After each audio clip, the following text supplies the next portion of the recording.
Hi everybody, मेरा नाम Chloe है और मैं 17 साल की हूँ। Check this out. क्या आप ये कर सकते हैं? Of course not. ये इजी नहीं है। मैं बस बहुत फ्लेक्सिबल हूँ। मैं अपने शरीर के साथ बहुत सारी अनयूजुअल चीजें कर सकती हूँ। आपने फ्लेक्सिबल लोगों के बारे में शायद बहुत सी कहानियाँ सुनी होगी। उनमें से कुछ लोग स्टेज पर परफॉर्म करते हैं तो कुछ बहुत सारे रिकॉर्ड सेट करते हैं।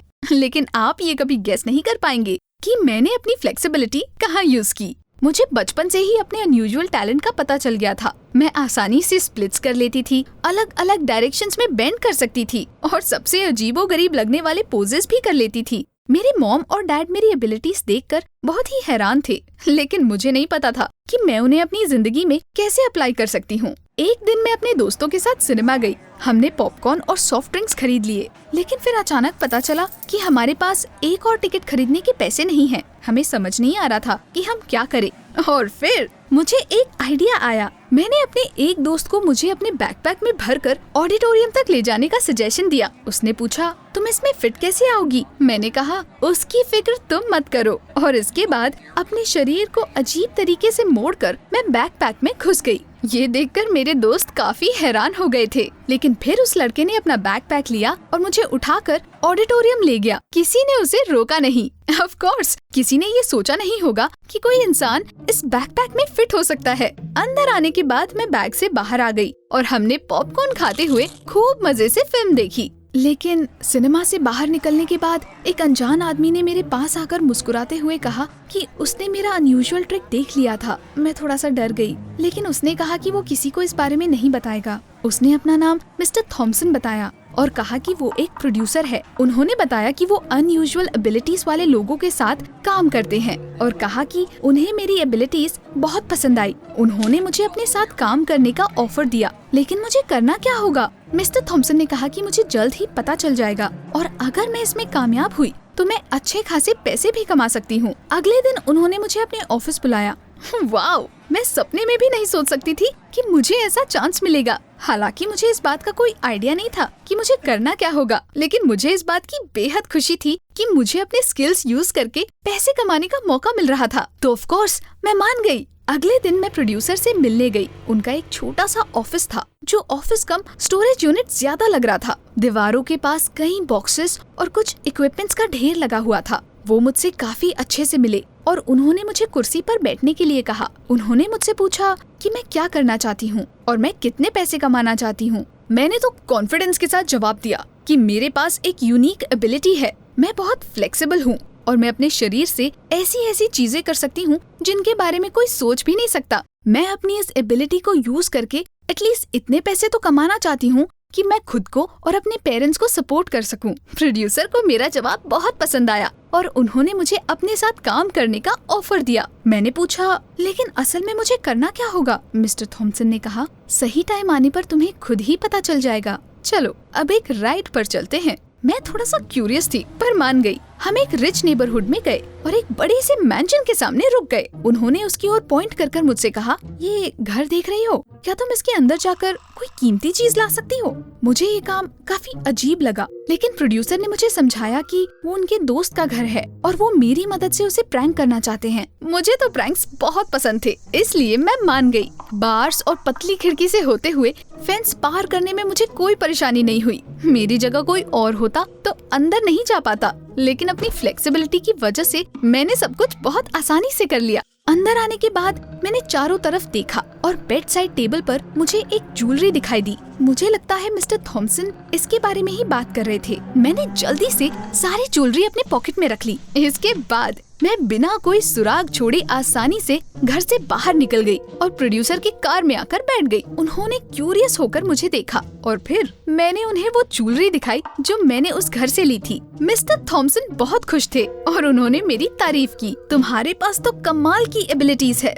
You are so smart. उस समय मुझे लगा कि वो बहुत अच्छे हैं। पहले कभी किसी ने मेरी इतनी तारीफ नहीं की थी और भले ही वो मुझसे उम्र में दुगने थे, फिर भी मैंने उन्हें डेट करने के बारे में भी सोच लिया था। आखिर में उन्होंने मुझे एक नोट की गड्डी पकड़ा दी मेरे कोई दोस्त इतने सारे पैसे नहीं कमाते थे, और वो भी बस 10 मिनट के काम के लिए। मैं मिस्टर थॉमसन से दोबारा मिलना चाहती थी, इसलिए जब उन्होंने मुझसे पूछा कि क्या मैं उनके साथ काम करने के लिए तैयार हूँ, तो मैंने खुशी खुशी हामी भर दी। उसके बाद से हम बहुत मिलने लगे। वो मुझे बताते थे कि कहाँ जाना है और क्या लाना है। इससे मेरी बढ़िया कमाई हो जाती थी और मुझे उनसे बहुत कुछ सीखने को भी मिलता था, जैसे कि कौन से घर में कुत्ता होगा, अलार्म सिस्टम को कैसे बंद किया जाता है और घर की सबसे वैल्यूएबल चीजें कहाँ मिल सकती है। मिस्टर थॉमसन ने कहा कि वो प्रैंक्स कर रहे हैं और घर के मालिकों ने खुद उन्हें घर में घुसने के लिए कहा है। मुझे तो समझ नहीं आता था कि कोई ऐसा क्यों कहेगा, लेकिन मुझे अपने प्रोड्यूसर पर पूरा भरोसा था। दिन ब दिन मुझे वो और अच्छे लगने लगे थे। फिर एक दिन कुछ हुआ। एक बार फिर शाम के समय हम एक रिच नेबरहुड में आए और उन्होंने मुझे एक ऑफिस दिखाकर कहा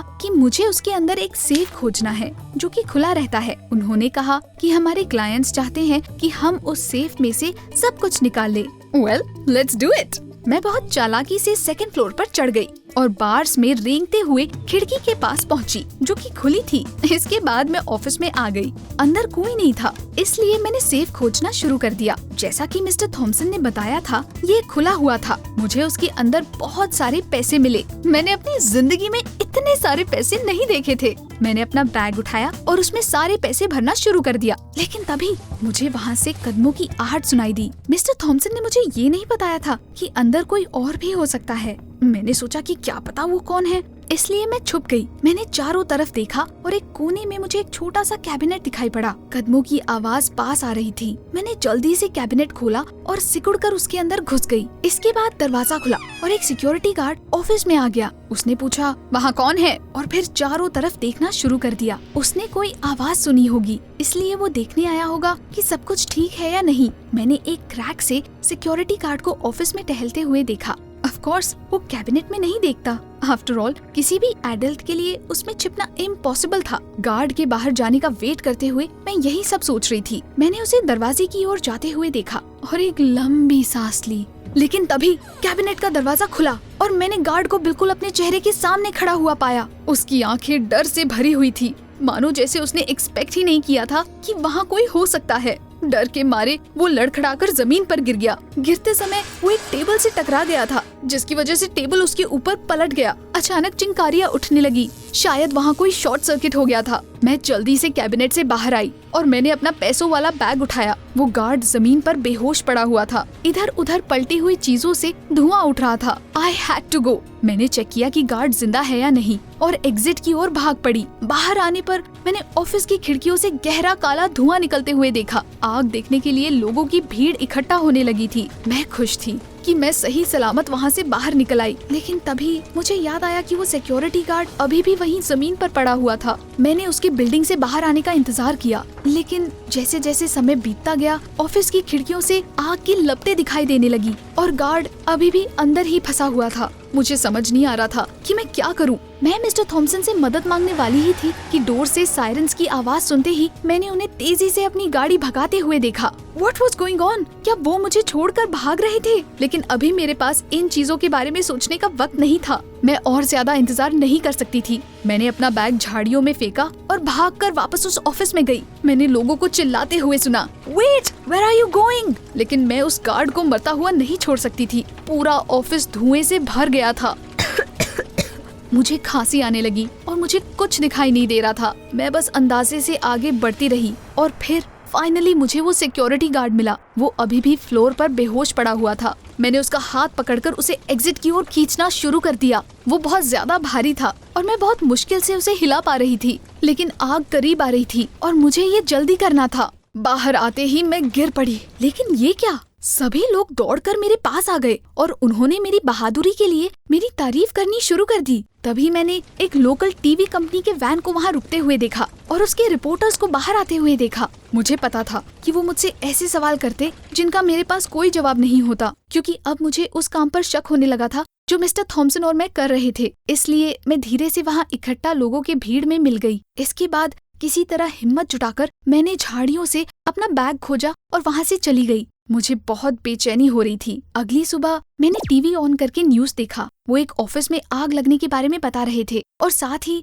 एक मिस्टीरियस हीरोइन की बात कर रहे थे जो एक सिक्योरिटी गार्ड को जलती हुई बिल्डिंग से बचाने के बाद गायब हो गई। यहाँ तक कि उस ब्रॉडकास्ट में शहर के मेयर ने भी आकर कहा कि उस सेवियर को बड़ा इनाम दिया जाएगा। ये सब देखने के बाद मैं सोचने लगी, असल में मैं कौन हूँ? कोई हीरोइन या केवल एक बेवकूफ लड़की जिसे एक क्रिमिनल ने धोखा दिया था? And that is my whole story. अब जाकर मुझे समझ आया कि मैं क्या कर रही थी। वो अमीर लोगों पर कोई प्रैंक्स नहीं थे। लेकिन अब आगे मुझे क्या करना चाहिए? क्या मुझे पैसे वापस करके हीरो बन जाना चाहिए या इसे अपने पास रखकर वैसी ही बनी रहूं जैसी अभी हूँ? कमेंट्स में मुझे बताएं कि आप अगर मेरी जगह होते तो क्या करते।